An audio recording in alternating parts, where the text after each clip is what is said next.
So I want to say hello to everyone. We're so glad that you're joining us today. My name is Alyssa Gordon. I'm Vice President of Community Impact here at the Hartford Foundation. The Community Impact Department includes all of our grant making, our capacity building, learning evaluation, and public policy efforts. And many of our team members are on the call today. You can identify them pretty easily. We all have our 100-year virtual background, and that is because this year the foundation celebrates its centennial. And I hope that you have been and will continue to follow us on our website, on our social media, to learn about the special centennial programs and announcements that will be happening throughout this year. Today, we're going to share about our 2025 grant opportunities and other foundation resources that will be available to support your work. So as we begin, I want to take a few moments to acknowledge the recent flow of information and executive orders related to federal funding and other policies that may have caused uncertainty and anxiety for many of our community partners. We're feeling it too. We also want you to know that these announcements, that we acknowledge and understand that these announcements follow the recent sunsetting of federal and state funds that were to address COVID response and recovery. So we understand that there is a lot of things to navigate in the landscape. And we want to emphasize that we are here to partner with you as you navigate these changes. And while knowing at the same time that the foundation cannot replace or even come close to meeting the level of public sector funding that's required to meet the needs in our community, we are committed to focus and continue focusing on listening to our community partners about how these policies and budgetary decisions at the federal, state, and levels may be impacting services and supports to residents in our region. We're going to continue to explore how we ourselves can infuse flexibility in considering your funding request and our own grant processes. We're reflecting on some of the lessons that we learned during COVID, and while the current circumstances are not the same, we do expect that some of these strategies will be guideposts for us and may be relevant. You'll also hear today about the nonprofit support program resources that we typically were planning to offer this year. And we'll be able to highlight some of those that may be particularly applicable as you manage this uncertain and fluid environment. If you are a current grantee, we encourage you to reach out to your grant officer to discuss your circumstances as appropriate. And if you're not sure who your grants officer is, or you don't have a current grant with us, we encourage you to reach out. The information will be here in the slide deck through email, which is monitored, through applications at hfpg.org. And we'll put that in the chat. It will be part of the materials that we share in the next 24 hours. We also encourage you, if you are not a current grantee, or if you're seeking other grant opportunities, if you are a current grantee, that as you apply for grants, we encourage you to openly share how the emerging developments in the landscape are impacting your work and the people and communities that you support. And again, we'll be listening, we'll be monitoring the landscape, and we are committed to an ongoing exploration of actions that we can take to support and respond needs in the community. So we're going to start with a brief overview of our foundation's strategic priorities. We remain steadfast in our commitment to our mission to put philanthropy into action to create lasting solutions that result in vibrant communities within the Greater Hartford region.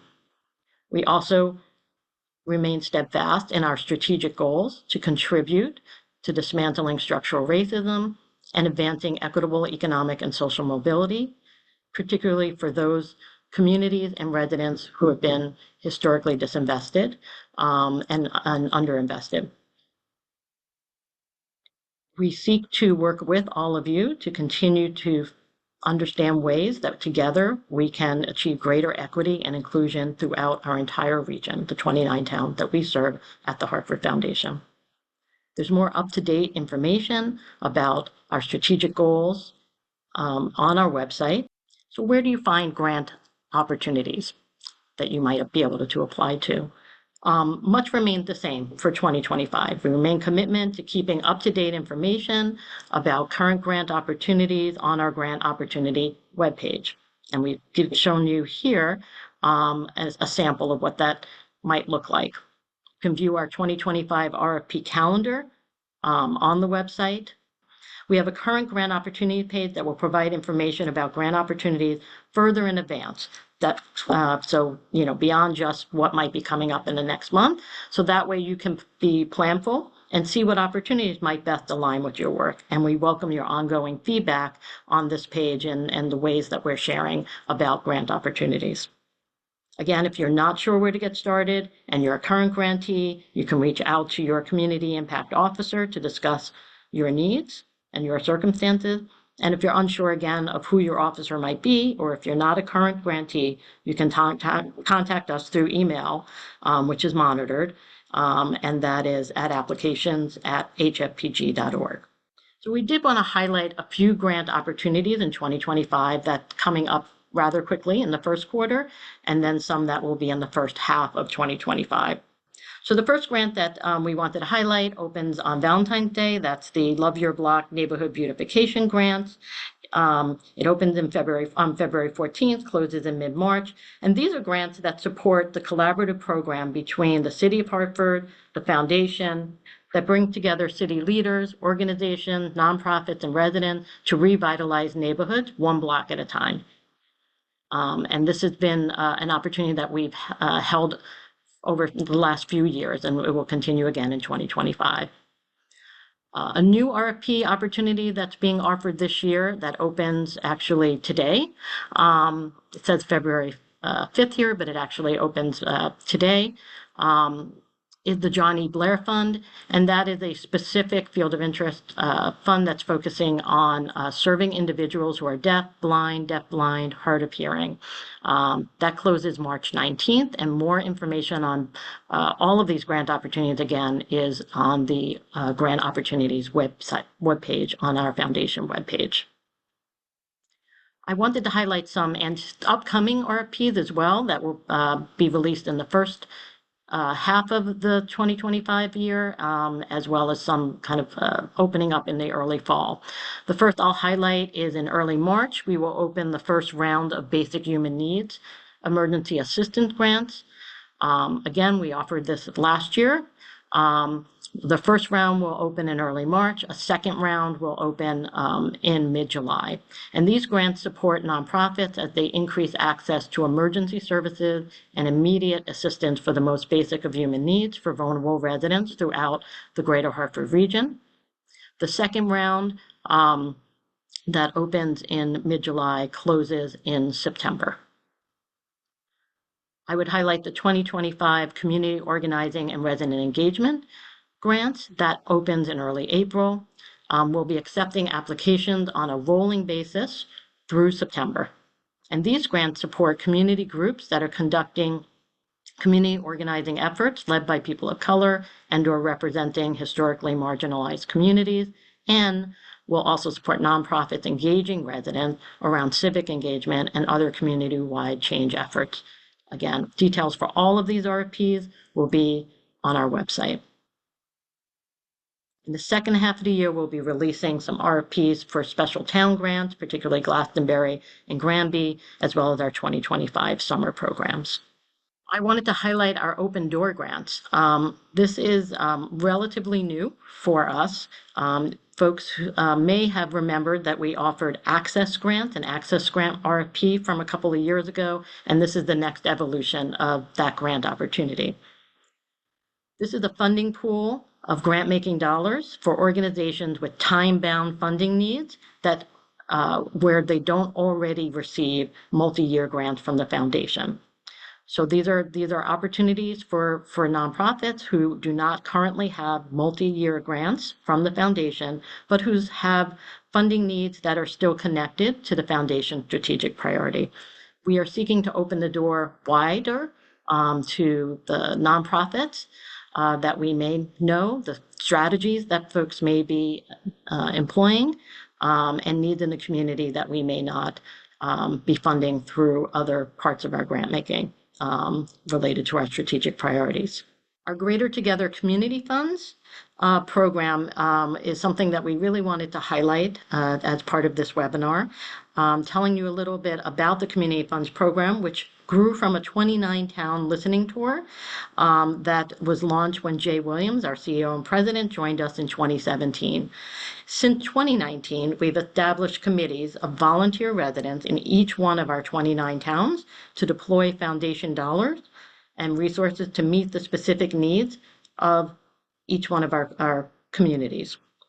To date, more than 700 resident volunteers have awarded more than $2.5 million across the 29 towns.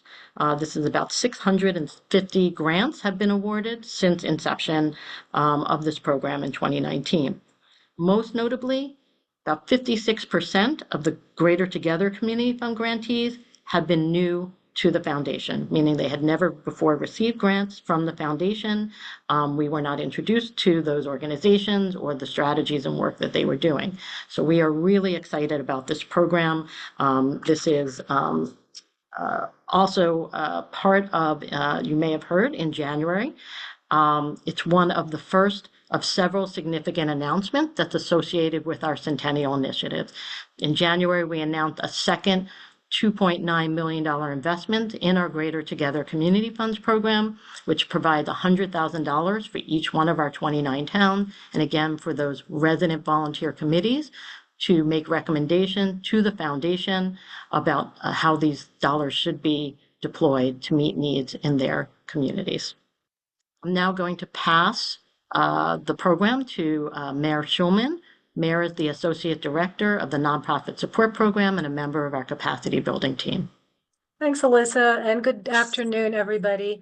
Glad you could all be here with us. So just as a little bit of an overview, NSP is the organizational capacity building arm of the foundation, and the services and programs that we offer are really meant to help nonprofit leaders, whether they be staff or board leaders, to manage and govern their organizations as effectively as possible, and to help you all to really build strong, resilient, and adaptable organizations. So I'm going to share with you today 4 upcoming programs that we will be offering this year, as well as 6 ongoing programs that are available to you at any time on a rolling basis.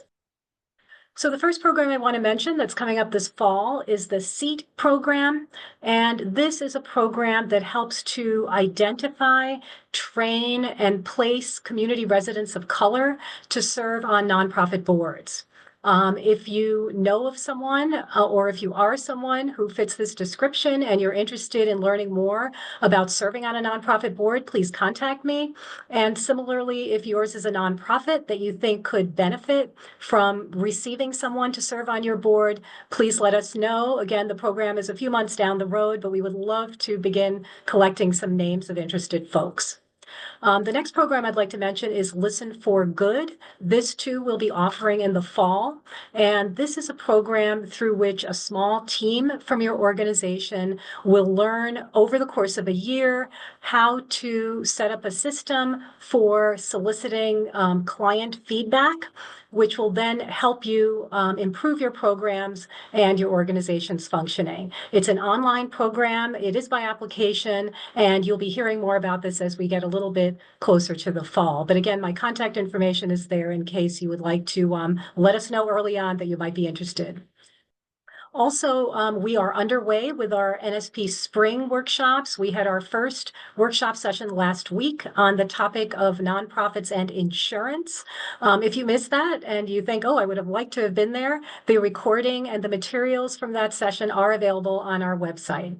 And then coming up, we have 3 spring workshops. The first is Evaluative Thinking 101. This is an organization, this is an offering that helps you to sort of build a culture of learning and inquiry, helps you to develop kind of an evaluation mindset in your organization that can be applied to your programs and your decision making. This is a 2-part mini series. You see the dates there. It's going to be on Zoom. There will be kind of a small homework assignment in between, and then folks that attend will be eligible for a free follow-up consultation with our wonderful workshop facilitator, Elena Ragusa.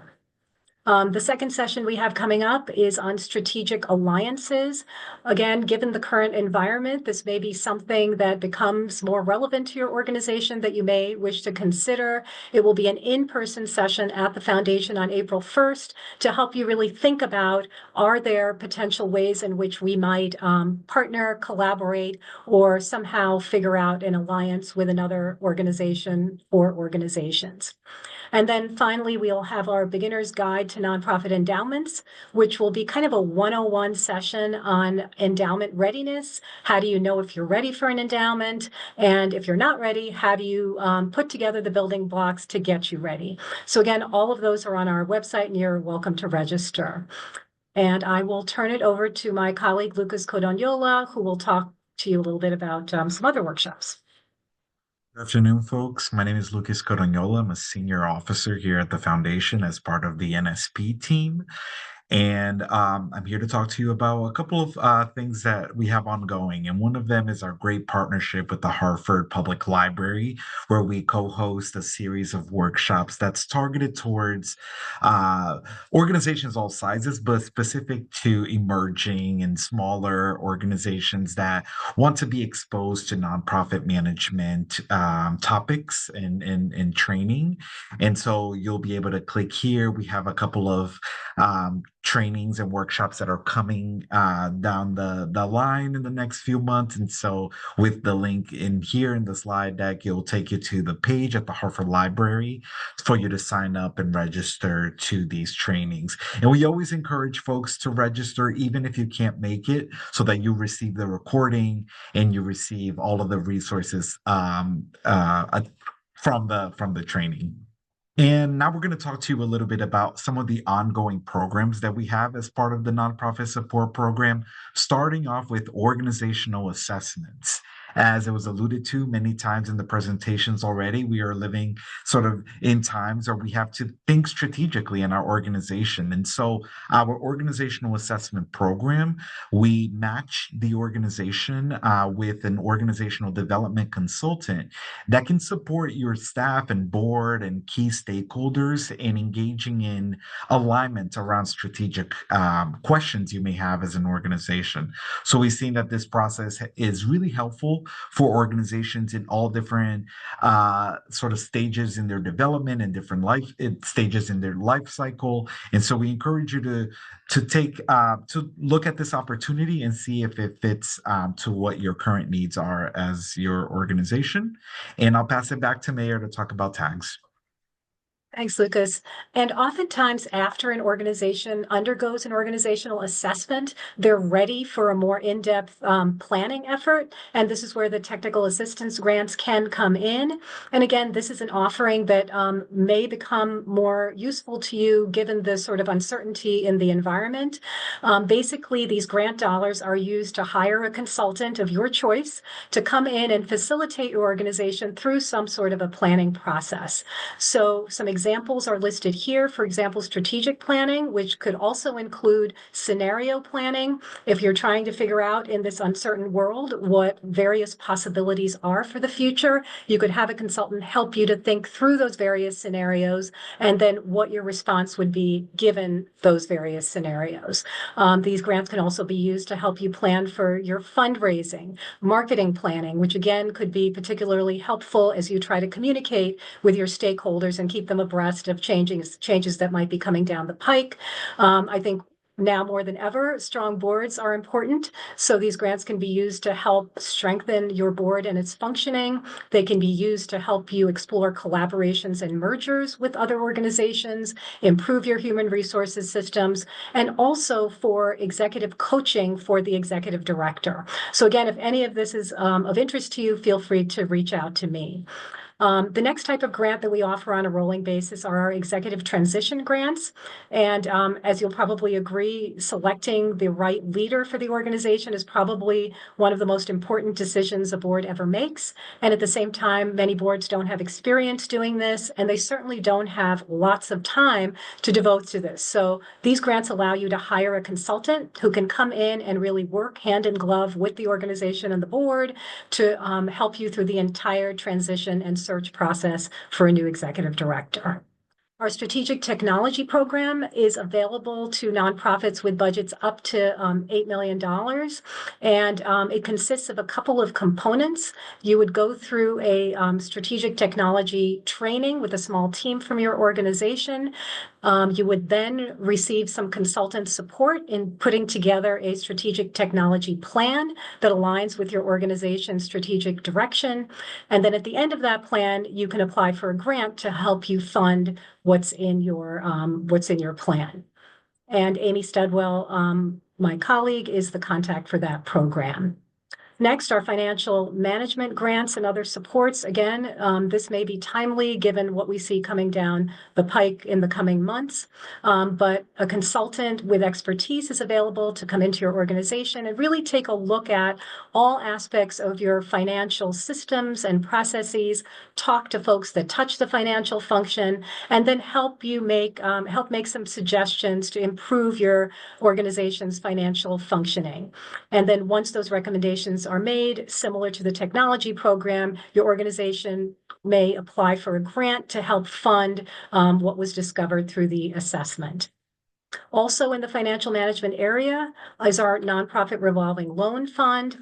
We partner with HEDCO on the loan fund, and it provides nonprofits access to low interest loans and also to lines of credit, which may be very helpful to you again in the coming months and years. And again, Amy Studwell is the person that oversees those programs, so please feel free to reach out to her if these might be of interest.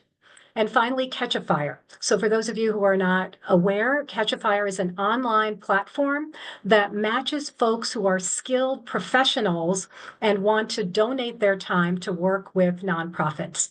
And these skilled professionals can work with your nonprofit in areas such as finance, marketing. They can help you develop a new website, help with fundraising, graphic design, technology. There are a number of different areas. And the foundation basically pays for a nonprofit's membership in Catch a Fire, and you have access to an unlimited number of projects through the Catch a Fire platform. And if you're interested in that, please email Tracy Ressler, who's listed there. And again, Amy Studwell and our staff is the one that oversees that program. And this is just for your reference. All of the programs that we've talked about today and more are listed on the NSP website. And please, please feel free to reach out anytime to myself, to Lucas, or to any member of the NSP team. And now I'd like to pass the baton over to my colleague, Kate Serbaki, who is our Director of Learning and Evaluation. Thanks, Mayor. Yep, my name is Kate Serbaki. I'm going to walk us through some very quick descriptions of what learning and evaluation is at the foundation and some resources that we often get requests about. Just to familiarize all of you with the learning and evaluation at the foundation. Our unit is focused on improving things like data sharing and integration in Hartford and the region, improving cultural responsiveness and equity and evaluation and learning practice, and then in general, just improving the actionable data that exists in our region. How we express that most commonly is through conducting and commissioning evaluations and other learning projects. Grantees are often involved in this type of work. And then where you will most often see a learning and evaluation officer, such as myself, is in developing grant outcomes and reporting processes with grantees. Another place that you'll often encounter a learning and evaluation officer like me is if you need reliable or actionable data. Maybe you're applying for a grant, maybe you're identifying gaps in the community when you're developing programs. You want to get a better sense of the folks who live in your town and their needs and strengths. Some resources that we often point folks to are two of our grantee partners, CT Data and Data Haven. There's some really great resources here. CT Data offers many different features and supports on their website, including Connecticut town profiles that have really excellent data on municipal spending and demographics. They recently updated their data by topic area, where you can go into a very easily searchable database and data set. I was just perusing some of their new SNAP data from the American Community Survey. So if you're looking to really do a quick needs assessment, that's an excellent resource. Of course, they're the state census data center. So if you're looking for census products, including the American Community Survey, that's where you should go. It's a really easily navigated site. Data Haven provides really lovely curated things like town equity reports. For each of the towns in Connecticut, they have a customized data profile that spans all a bunch of different measures of well-being and health within each town. They also have a town data viewer that sort of supports this and is a more interactive tool. And they also publish a well-being index. A new one is being published this summer, and we're looking forward to it. We hope you're looking forward to it too. I should also point out both CT Data and Data Haven have sort of ask a question on their websites. CT Data even has a little, you can send in a question if you're trying to find some data and someone will help you. So we also host some excellent resources on our website. Thanks to Mare and Monica in particular, who are on this webinar. We recently revamped the NSP evaluation resource list. There's some really great guides. Some of them will be talked about by Elena Ragusa, who's running that mini series that's coming up. There's information on anything from developing logic models and theories of change for your organization, methods you can employ, ways to use data in strategic planning processes or in your daily work. And then also different things like how do you approach work with data equitably and with cultural responsiveness. And then something that I find very helpful is if you're trying to find an evaluation consultant or a learning partner, there are several evaluator directories on the NSP evaluation resource list.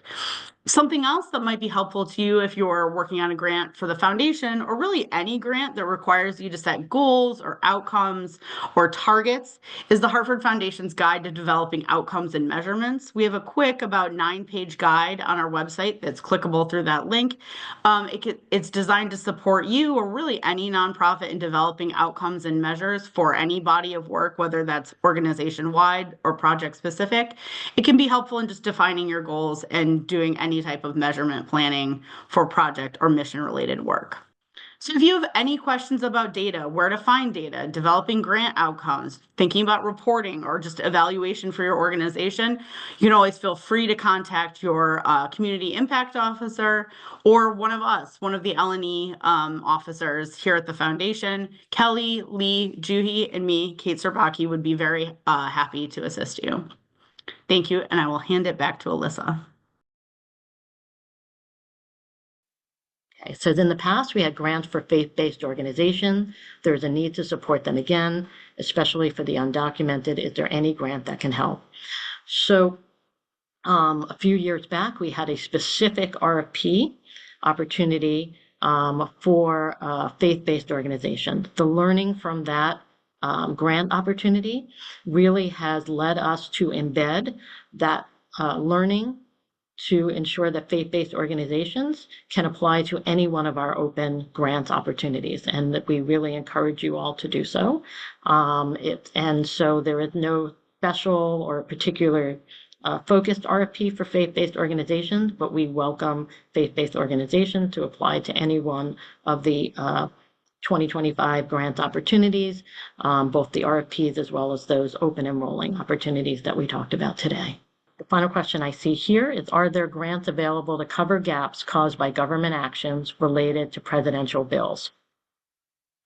What I would say is that, all of our grant opportunities, I think, are open to folks to come and apply and talk to us about what the impact of any funding stream changes might be or policy changes might be.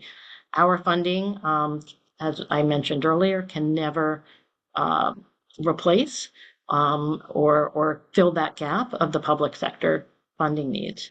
That said, we very much want to be a place where you all feel that you can come and share with us how any changes in the landscape related to federal, state, or municipal funding changes and policies are impacting residents in our communities and the types of supports that you all provide. So we will be listening, we will be monitoring, and thinking about, as and assessing ways that we can continue to support, be flexible in thinking about ways that we can continue to listen and respond as appropriate. But we do not see ourselves as being in a place that we would ever be able to fully fill that gap. We certainly I think the capacity building resources to think about ways to understand and build the organizational resilience and planning that you may need to do to respond to this very uncertain and fluid environment is a really good place to start, as Mayor and Lucas shared some of those resources. Okay, with that, I think we're going to end here. And we thank you for your time. Thank you for your patience as we tried on this format of the webinar format with over 200 folks attending, and we look forward to hearing from you through the course of the year. And you can all look forward to getting the materials within the next 24 hours. Thank you so much, and thank you for all that you all do.